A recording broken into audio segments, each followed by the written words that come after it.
All right, hey. Okay. All right, welcome back. Okay, now, homework. If you were gone yesterday, we did talk about homework. The homework is that page 43, 14 through whatever. Okay, so page 43, numbers 14, blah, blah, blah, blah, blah, all the way up through 80. Okay, when is that due? Tomorrow. You'll get about 20 minutes or so to work today. I do want to give you time. Now, the goal today, do one quick review problem on how this works. In fact, I'm going to talk about a division problem, like the quotient rule. But I'm going to put a cube root on the bottom, which is kind of new. We haven't really talked about that. I don't know if I assigned any, but I do want you to know how to do it so you're not making silly mistakes on that. So that's what we're going to talk about first. So I will give you some work time today. We'll get about 20 minutes after we do just a few notes. At the last 2 minutes of class, maybe, because we're on the short period today, the last 2 or 3 minutes of class, I want to discuss what we're going into tomorrow, which is polynomials. We're just basically going to look at the definition of what a polynomial is. That's basically what we're going to see today. And I know that seems silly, like, you're going to give me a definition, yes. I'm going to show you what the book definition is for a polynomial, because I'm betting on you've never seen it the way that they have written in your textbook. And I want to explain what it is, so you're not like overwhelmed when you see it a lot. Because some people do get overwhelmed by that. And eventually, like tomorrow, we'll talk about the different classifications of them. And eventually look at basic operations. That we're not going to hit these today. These are like we're going to look at tomorrow, classifications and operations. The big one tomorrow about operations that we're going to probably spend almost the entire class on tomorrow is multiplication. Because that's what a lot of people think about when they do polynomials, they think about multiplying them. I'm going to show you a couple tricks. I'm praying that you've seen what I'm about to show you tomorrow, that you've seen it before, so it's not like new and overwhelming. Oh yeah. So Friday. Yeah, thank you. And you still want us to turn it in for tomorrow? Tomorrow. Hey, yeah. So homework. I still want you to turn that page 43 in tomorrow at some point. Okay. So keep that in mind. I know that it's unfortunate you guys aren't here. I still want it turned in though. Okay, yeah. All right, we get what we're going to go through today. Okay, let's jump right in. Let's talk about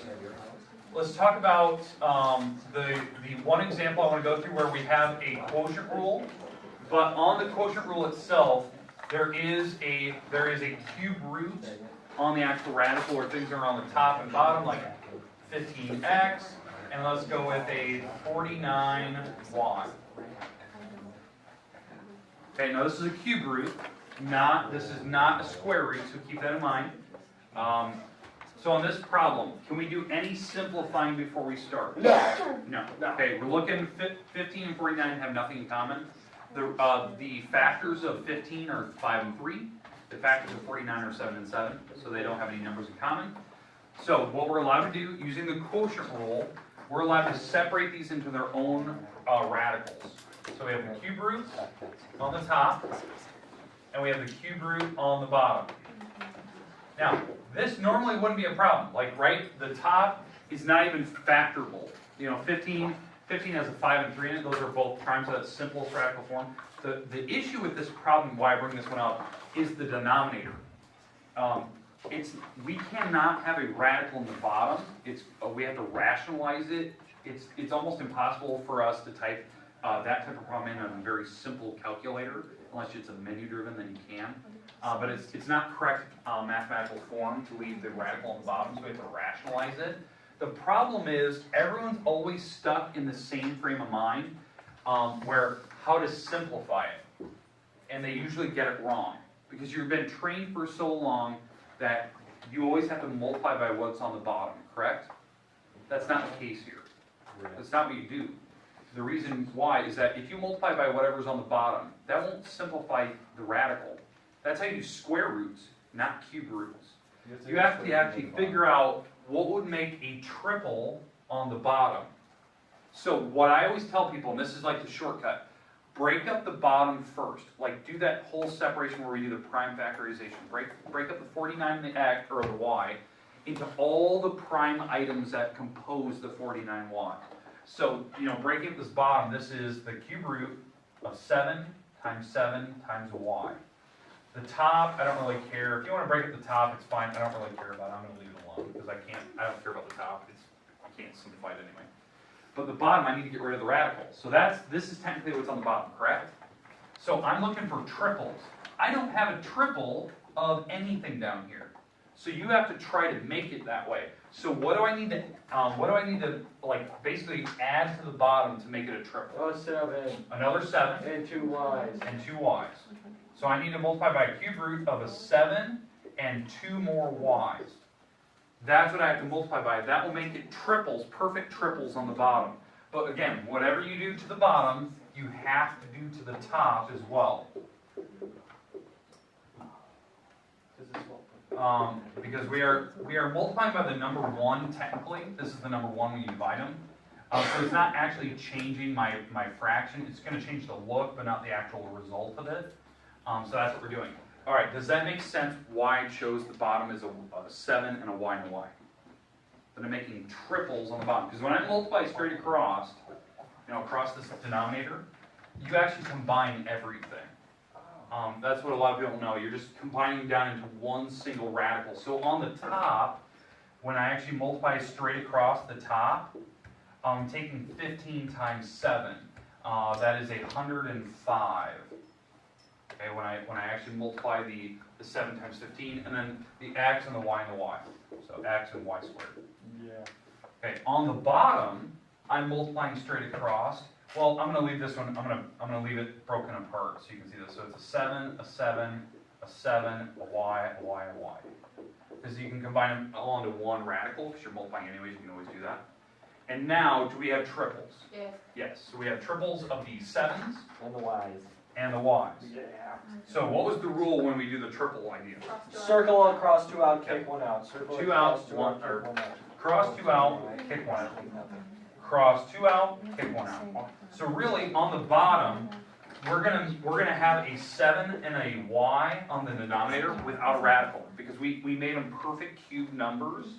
So the 7 was kicked out, the y was kicked out, and on the top, we have the cube root of 105xy squared. And I know the top is not factorable, because the top 105 is made of a 3, a 5, a 7.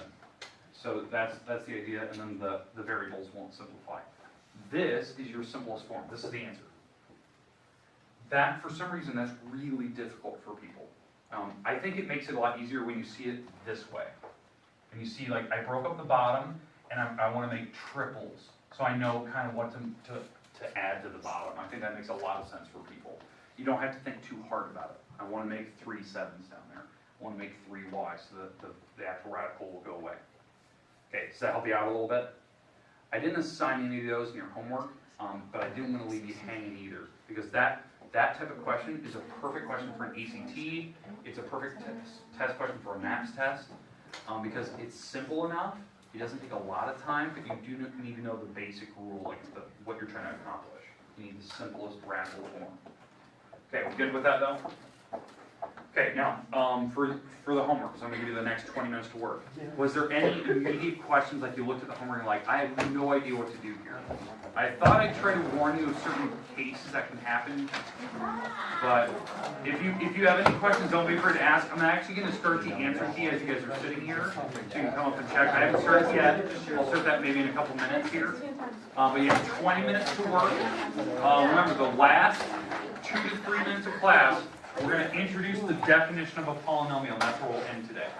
Now, I would like somebody's notes today, so if you had a chance, you wrote this problem down, that'd be great, and maybe the notes later, I'll take a picture of them. Okay, but I'm going to leave that on the board. So, I mean, I didn't know because, do you like everything else? I had it here. No, I just don't want to be at the bottom of the hash. 160. Try to figure out what it is. So sometimes it looks good, sometimes it's bad. And I broke it like a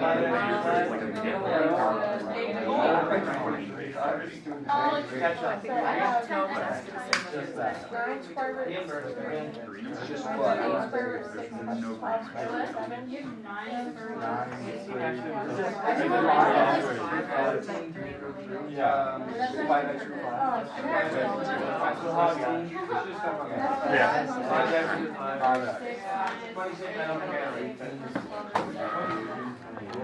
Taking notes here. Okay. Hey, let's do 53. Somebody tell me 53 out loud, please. I don't know. Oh, it's Hold on. hold on. 53. Hold up. Okay, hey, we're gonna do 53. I'm gonna do this pretty quick just to refresh your memory.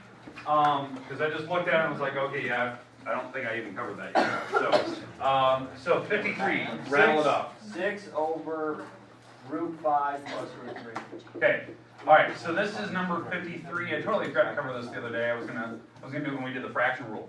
This has a binomial on the bottom. A binomial is a type of polynomial. We're going to get into that. That's actually what we're going to talk about tomorrow.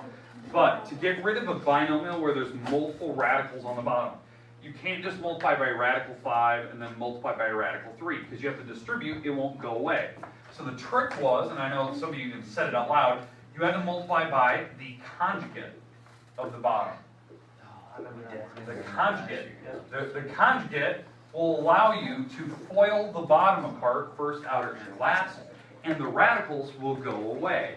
So when I actually multiply these together, the top, you just basically distribute the 6 over both parts. That's kind of the easiest way to think about the top. So really the top will turn out to be this.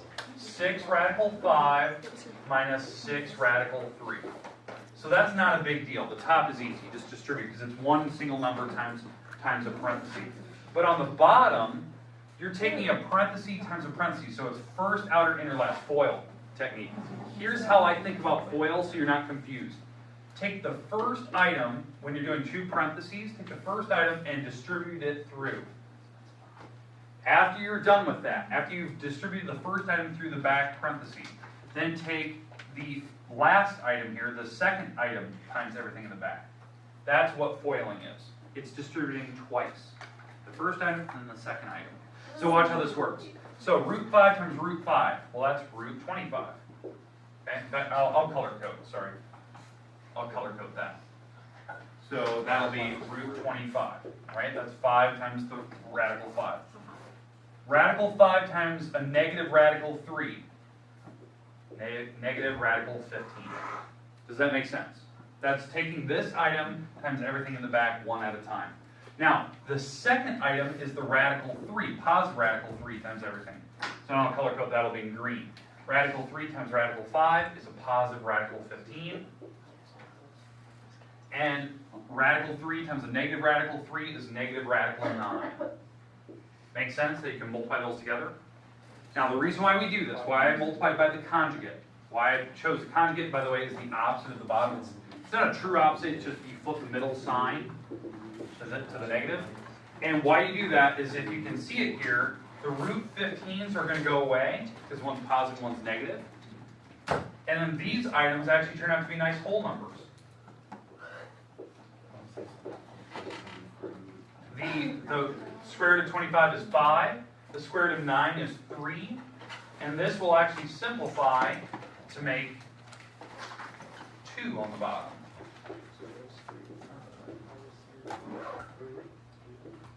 That'll make a 2 on the bottom, and now you can actually divide the 2 out. The definition of division is you're allowed to take the 2 and actually divide both items by 2. And really the 2 only goes to the front number, the leading coefficient. The 2 will not go in the radicals. The reason why there's no radical on the bottom anymore. You've actually rationalized it. So if you want, you can actually divide the 2 out. So 6 divided by 2 with radical 5 behind it. And then the 6 divided by 2 with radical 3 behind it. You can do that, and that's easy now. Okay, questions on how I did the conjugate rule. Did it make sense how I showed you FOIL? Okay, now we have about another minute here. Got another minute. What we're going into tomorrow is polynomials, right? You're actually seeing kind of a nice hint of one. The goal today was to get the definition of a polynomial. Now I know we're not going to get it because we have less than a minute here. When you come in here tomorrow, I'm going to show you a picture on the board of a polynomial. The actual definition, we need to go through the basic operations, what they are. We'll spend most of the time on multiplication. You need to be ready for lots of notes. I guess technically Friday, because that's when I'll see you next. That'll be Friday. Not tomorrow, but Friday. Unless people are here. Okay, hey, remember, homework is due tomorrow. Keep that in mind. Still due. We ain't no puppy dogs. Yes. Okay. We some down. Get them down. Yes, I so want. We ain't no public house.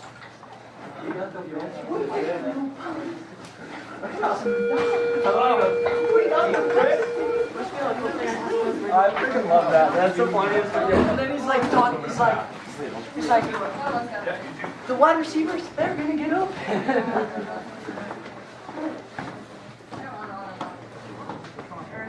I don't know, there's no numbers anymore, so you just kind of gotta. You ripped all of them. I'm just gonna when we both get it back, we'll see it right, so we can help each other out. No, we're making it down. Oh, true.